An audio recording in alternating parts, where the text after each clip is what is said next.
Radang amandel ataupun tonsilitis dalam bahasa medisnya ini merupakan penyakit yang sering kita dengarkan. Ini penyakit sejuta umat, sering kali kita alami, saya juga sering mengalami, tapi ternyata bisa menyerang anak-anak juga. Dan ini menjadi kekhawatiran para ibu-ibu di rumah. Nah pemirsa, di episode kali ini saya akan membahasnya bersama Dr. Mirta, spesialis THTKL konsultan.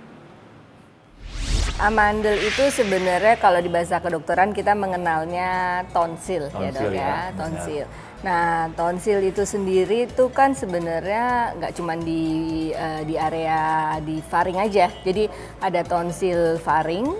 Ya itu yang kita kenal dengan amandel dok. Itu ada dua ya, di bagian di kiri dan di kanan. Terus ada lagi tonsil lingual.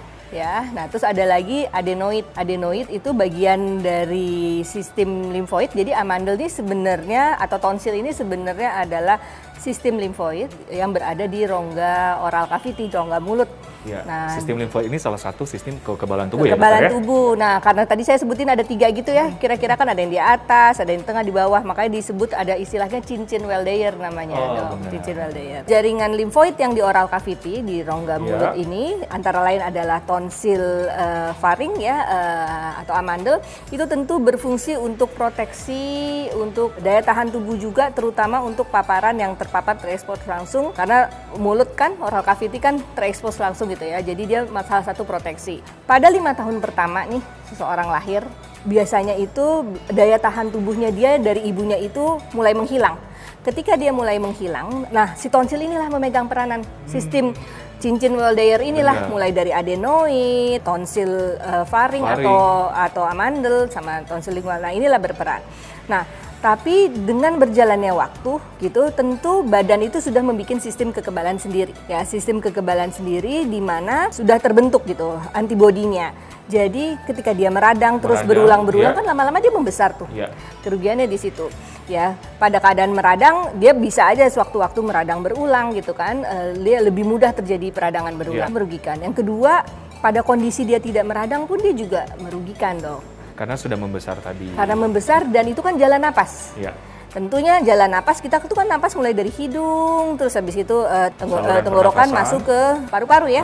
Nah kalau misalnya ada sempit tuh di atas tuh gara-gara tonsil itu, ya tentu kan mengganggu lah, jadinya napasnya jadi sulit. Anaknya tidak jadi benar-benar. Ini kondisi ke anak. Sebenarnya yang terjadi juga pada anak sama ya, berarti ya seperti orang dewasa ya, karena ya membesar juga tadi ya. Jadi pada baik anak maupun pada dewasa, si tonsil itu ketika dia akut tentu dia akan membesar. Tapi kepada kondisi dia terus-terus berulang, biasanya kan kalau infeksinya akut dikasih obat, terus dia bisa mengecil lagi kan.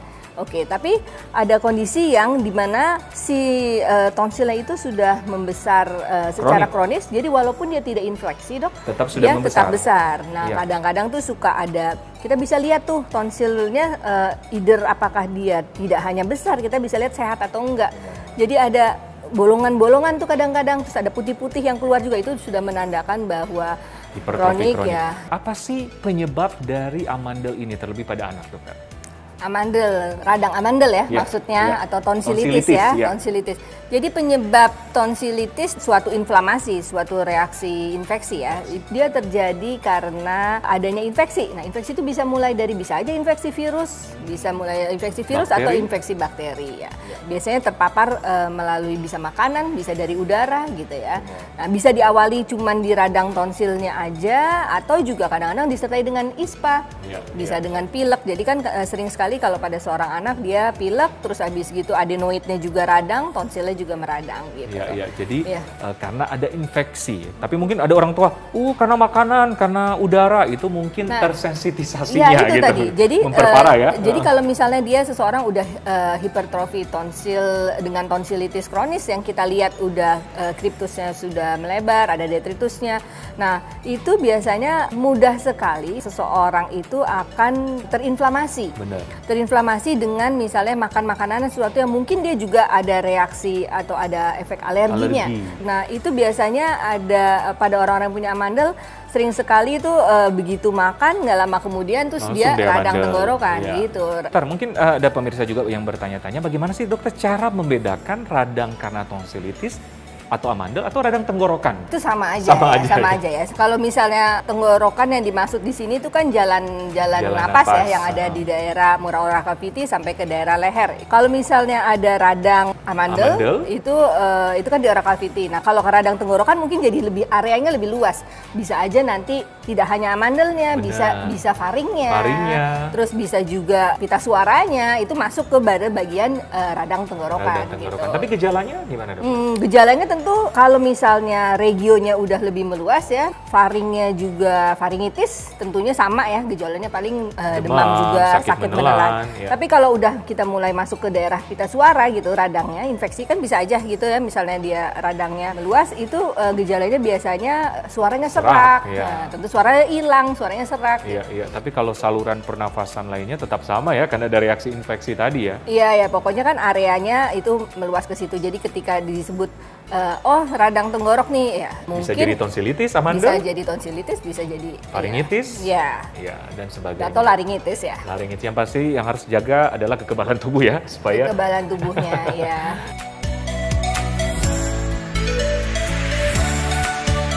Berhubung dengan kekebalan tubuh, Dok, bagaimana tips supaya kita terhindar dari tonsilitis atau amandel? Setiap orang tuh pasti punya amandel, ya. Setiap orang tuh pasti punya amandel. Jadi yang tidak ada itu ada ketika terjadi radang pada amandel. Tapi setiap orang pasti punya amandel. Ya. Tadi ya, kalau emang dia amandelnya cenderung sudah tonsilitis kronis, sudah sering membesar, sering radang berulang, mungkin hindarin makan makanan yang tadi yang merangsang yang harus dihindari seperti itu.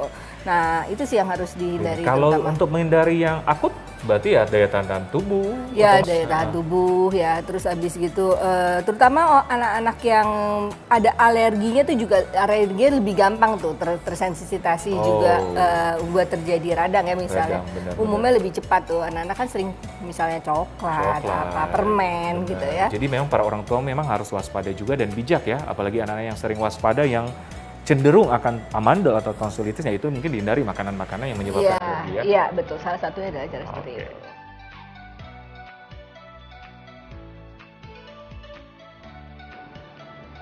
Jadi pemirsa, Anda sudah tahu bagaimana seluk-beluk mengenai radang amandel atau tonsilitis, karena bahasa awamnya amandel ya dokter ya. Dan ini merupakan salah satu sistem kekebalan tubuh yang wajib kita jaga ya. Apalagi di masa pandemi ini ya wajib kita jaga untuk meningkatkan imunitas tubuh. Terima kasih Dokter Mirta. Terima kasih Dokter Ekles. Informasinya sangat jelas. Pemirsa, semoga bermanfaat. Saya Dokter Ekles bersama Dokter Mirta, spesialis THT KL untuk Hidup Sehat Plus.